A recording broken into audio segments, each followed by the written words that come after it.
What's going on, guys? It's your boy Ethan. Hope you're having a great day. Welcome to day 3, event number 3 of this PokerGo Cup here at the PokerGo studio in Vegas. That's what's going on right now. We're continuing off from the last video where I played event number 1, event number 2. I'm only in for 1 bullet of each, and I think I'm gonna keep it that way. So far, I've actually been able to run somewhat deep and just stay alive. Been running really good. The first 2 events FT'd yesterday, and now we're coming back today. It's another $10,000 buy-in. And I'm looking forward to my boba and food. Those are always the priorities in the beginning of these tournaments, but obviously going to try to play as well as I can. These fields are getting tougher and tougher as the days go on, so who knows how this is going to go, but another $10,000 buy-in into the Aria we go, and let's try to run good again.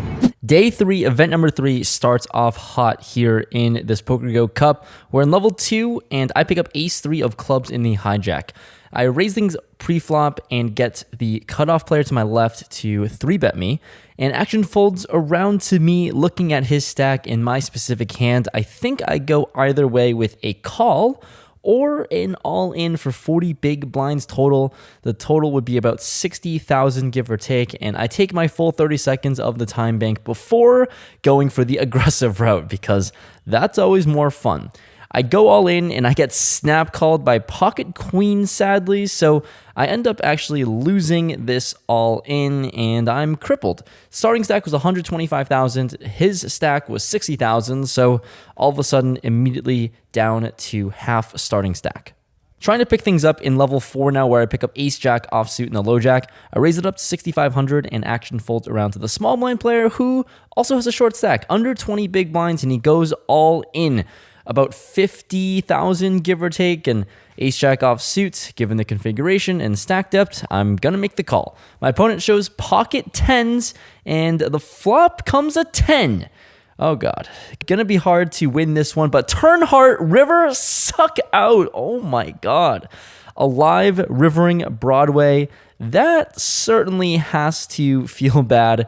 Losing after flopping top sets, and I win this flip. Really, it didn't feel like a flip on the flop, but I still ended up scooping this one. So just like that, I'm chipping up to over 150,000 chips, and we are over starting stack. So I punted with the ace-3, I win with the ace-jack, and it's just like nothing ever happened. We get involved in another all-in pot the next hand. I pick up Jack-10 of spades in level 5. I raise it up to 9,000 here, and the player on my left, once again, the button shoves for 36,000. The blinds folded over to me, and it's only 9 big blinds. I don't think I can really fold, so I'm all in, I make the call, and my opponent shows pocket 5s, another flip. Can we win this one? And no, you cannot win 2 flips in a row, according to the PokerGo studio here. And yeah, I lose like 36,000. It's not a huge deal. I'm back to basically at starting stack. So whole lot of nothing going on. Winning some flips, losing some flips.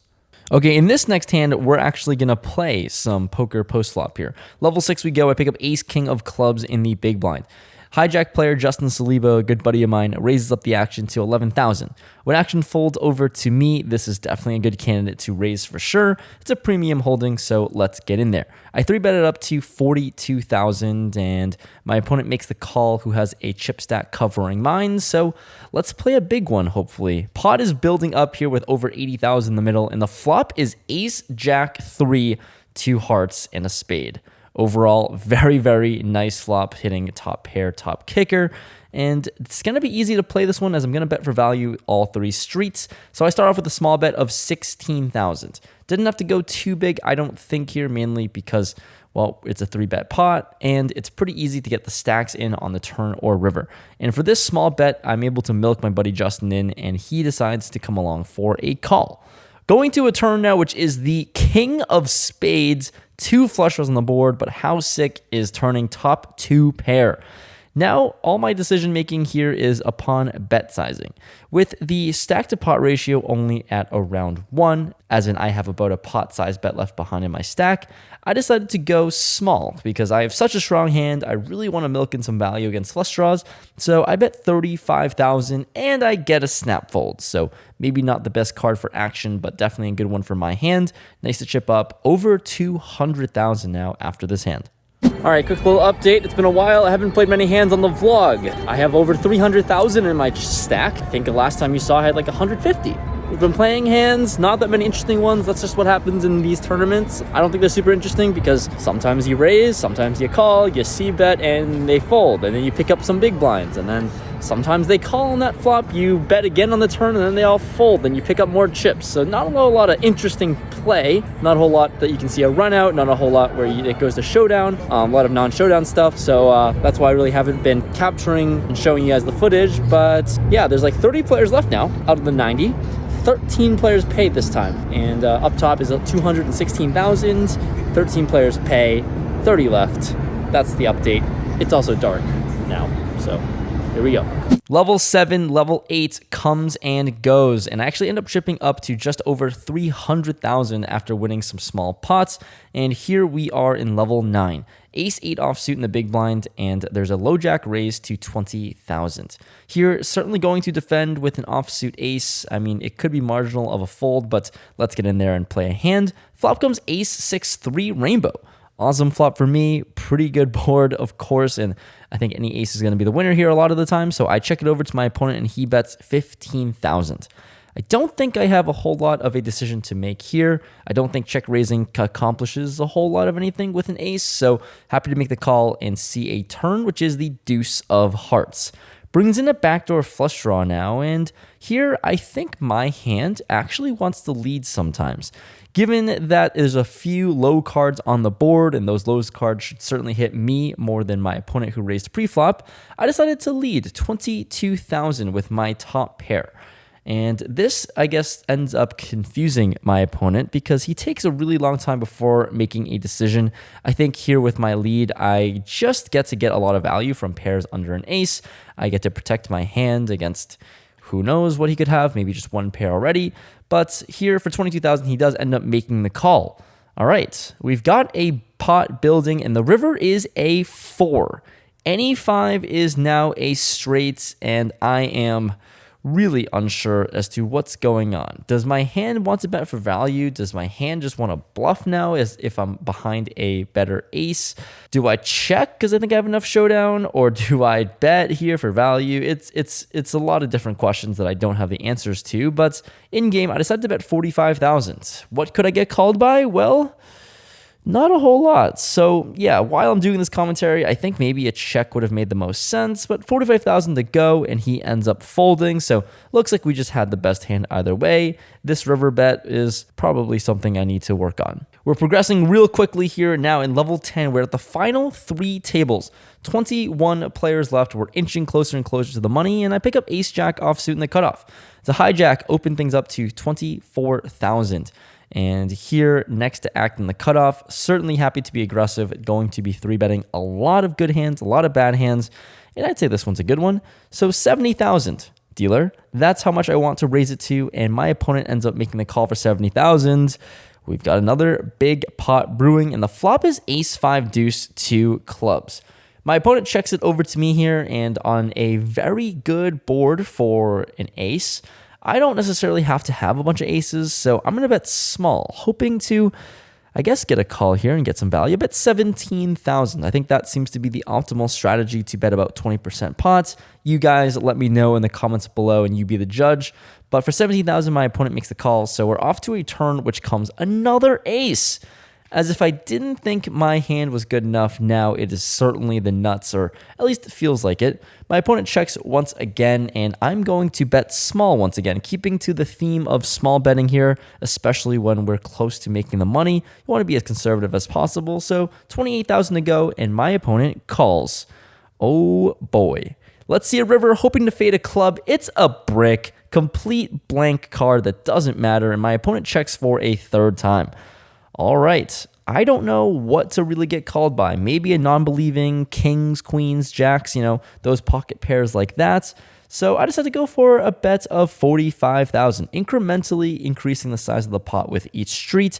And unfortunately, my opponent ends up folding and later tells me he had king 10 of clubs. So results-wise, yeah, I certainly could have bet more on the flop and turn, but who's complaining? I just crossed over the 600 chip mark.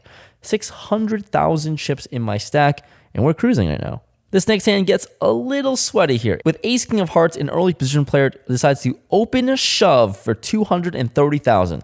Mind you, the blinds have certainly increased here, but with ace king, of course, I'm going to make the call, and I start recording now. My opponent has pocket sixes, and I find the most magical flop I could ever think of. Somehow have my opponent drawing dead to just one out, and it doesn't come. So here we are, stacking an opponent, chip stack gets bigger, life is feeling pretty good. I'm almost at 900,000 before where there's 15 players left in this tournament. We are officially now hand for hand on the bubble where 13 players pay. Here with 14 players left on the stone bubble, and you will see Philip, my good friend, is in the money and clapping. Unfortunately, I was not able to record the bust out hand. I just wasn't around and wasn't able to see it. So, yeah, someone busted, so appreciate whoever that may be. But we're now 13 players left in the money. Let's try to go for that first place prize. Boom. All right, back-to-back days being in the money. Same deal as the last video that you guys saw. 13 players left. We're gonna play to the final 6. And yeah, like honestly, I wish I could show more hands, but a lot of them are just like raise folds, 3-bet folds, 4-bet folds, open, and then maybe you fold to a 3-bet, like stuff like that. A lot of pre-flop stuff that would be hard to clip in, and I don't think it's super interesting, but who cares, we're in the money. And yeah, 216,000 up top. I think we locked up 16K, and I have a good amount of chips. But so does everyone else, so it's going to be tricky to navigate this one. This might be a long night again, but who's complaining, because now we're in the money. Shout out to the few people who did buy action on Stake Kings. You guys obviously made a little bit of money as well, so appreciate the support. Happy to make you guys money, and enjoy the Aria skyline or view, because this is really nice while I'm on break. There's stuff there, and that's all pretty. This is Vegas, we're in the money.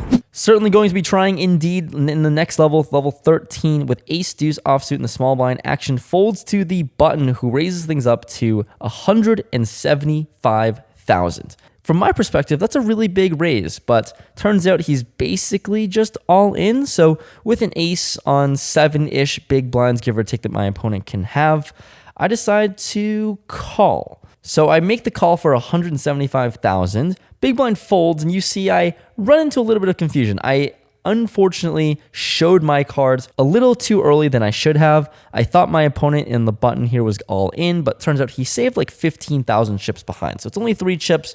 It's not a big deal. I let the ace deuce show, and the flop comes 5 high. My opponent only has 15,000 left. Certainly will not be putting the brakes on in this hand. I put them all in for 15,000, and my opponent side calls with queen deuce. I have him completely dominated. Let's get a knockout and a ladder up here, and boom, river queen. Sadly, I'm going to lose this one. It was a relatively big pot, as the chips are worth a lot at this stage of the tournament, but I'm out, unfortunately. But we've got a rebound, because there's always a next hand. Ace 5 offsuit in the small blind here in level 14, and action folds to me. Here, I'm in the small blind, and the big blind to my left is the table chip leader, and I decided to limp here for 30,000. And upon my limp, my opponent Philip decides to raise things up to 105. Whew. I think this is a pretty tricky spot here, honestly. On one hand, it's very easy to just hold on to my ace and also a 5 as some sort of a kicker to make straights. I could easily just announce all in here, but the more I think about it, the more I think it might be a punt in that scenario, so I decide to make the call. Let's play a hand out of position. Flop comes 9, 10, deuce, rainbow. Absolutely nothing going on for my hand. I check it over to my opponent, and he bets 75,000. Listen to me, guys. I have ace 5 offsuit, a hand that completely disconnects from the flop that just came out, and I certainly think I could fold, but here's the issue about this. My opponents are very, very capable, and ace high could honestly be ahead sometimes versus a lot of their garbage, so let's get in there. I peel one, and the turn comes a 5. Oh no. Now we are in some unfamiliar territory, now turning third pair, very short stack, high ICM implications. I'm unsure what to do, but I check it over to my opponent, and he bets pretty darn big, 280,000 chips into the middle. It's quite a big one. It looks like he's going for stacks. It seems like he's trying to get it all in on the river here at this point. And if I were to float ace high on this flop, now turning third pair, It seems like a mortal sin to fold here at this situation, so I call again. Who's surprised? Stick it in there, and potentially my tournament life is now at risk. We're off to a river which comes the 10 of diamonds. Now, this is a very, very good river for me, I think. Most of his hands it's going to be barreling a lot will be top pair, and obviously now, with the 10 pairing, it makes it very less likely that my opponent will have trips in this spot, and he's going to have a lot of bluffs as well. A lot of queen highs, king highs, queen jack, missed draws, all of the things that may want to give up now that the 10 is paired. So when I check it over to my opponent and he checks this one back, happy to show my third pair, thinking that I might win, but then get shown some bad news. My opponent has pocket queens, and he's going to scoop this one, unfortunately. Very, very big pot to lose blind versus blind. There's definitely merit to say that I should have folded on the flop or played this hand differently, but let me know in the comments below.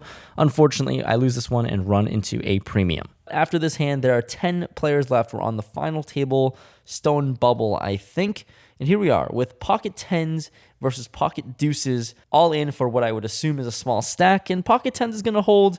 10 players have now led to the final 9. One more person needs to be busted to make the official final table. And let's get running into it here. This next hand, I have unfortunately been card dead and chipped all the way down to a handful of big blinds before looking down at ace-8 offsuit in the small blind. Yeah, here we are. I'm just going to have to announce the all-in button. Wish me luck, fellas, and Philip to my left finds ace-7 suited, makes the call, spikes ace-7 to crush my dreams. And this is how the journey ends. So GG's, everyone. I unfortunately bubble the final table as I am cashed out in 9th place for $36,000. 8 players make the final table, and well, I busted out in 9th. So good luck to everyone that's left. Good luck to my buddy Philip, who is hopefully going to run deep in this thing. And GG's. So far, back-to-back cashes in these PokerGo events. Not much to complain about, but we're off to the outro to hear some real-time thoughts. Feels bad. It's hard to feel bad after obviously cashing in these 10K buy-ins back to back, but a little disheartening, of course, after getting it in pretty good. I guess overall, I'm happy with how I played. I am running pretty good. You guys didn't see a whole lot of action. I mean, I played for like literally 10 hours today of poker. And you saw some of the major hands, but some of the more minute, smaller stuff, more like niche tournament strategy stuff, like smaller spots and, you know, things might not seem a lot, but, you know, you make a bunch of decisions throughout 10 hours of play, and I think I made most of the right ones, I would say. So I guess I'm happy about that. Let me know what you guys think about these, like, smaller hands that I reference about but never actually show. Happy to show you guys a few. If you guys want, just comment below what you guys think, and I'll make those changes, and I'll try to add more hands. But, yeah, I mean, 1 bullet into these last 3 events. Nice to cash in 2 of them in a very, very tough field. A little disappointed you can't, like, you know, make the final tables and win the damn thing. It's hard to win tournaments for sure, but overall, mixed feelings. But happy with how I played. The result, not so much, but oh well. Thanks for watching. Shout out to the people who bought action once again. You guys turned a profit, which is the main thing I'm really happy about, is that for the longest time I was selling action and wasn't really able to cash, but nice to be able to cash in back-to-back days, especially only off of 1 bullet. So at least I'm having a profitable series, but these are really long days, really, really fun atmosphere. So big shout out to PokerGo Studio, everyone that runs it, the Aria tournament staff. Always a really well-run tournament. And we're on to tomorrow. There's another $10,000 buy-in. It is the last $10,000 buy-in of the week, and then there's a $15,000 buy-in that I may or may not place. So we'll see if anything happens. If you guys want to follow me on real time, follow me on Instagram and Twitter, because I always post real-time updates there. But thanks for watching. Sorry for the long-winded outro, but after 10 hours of play and you lose ace-8 to ace-7 to the chip leader, it happens. When you're running hot, and obviously I know how that feels. So on the wrong end of it, but thanks for watching. I'm done rambling. I'll see you guys in the next one. Hopefully I can make a win sometime soon. See ya.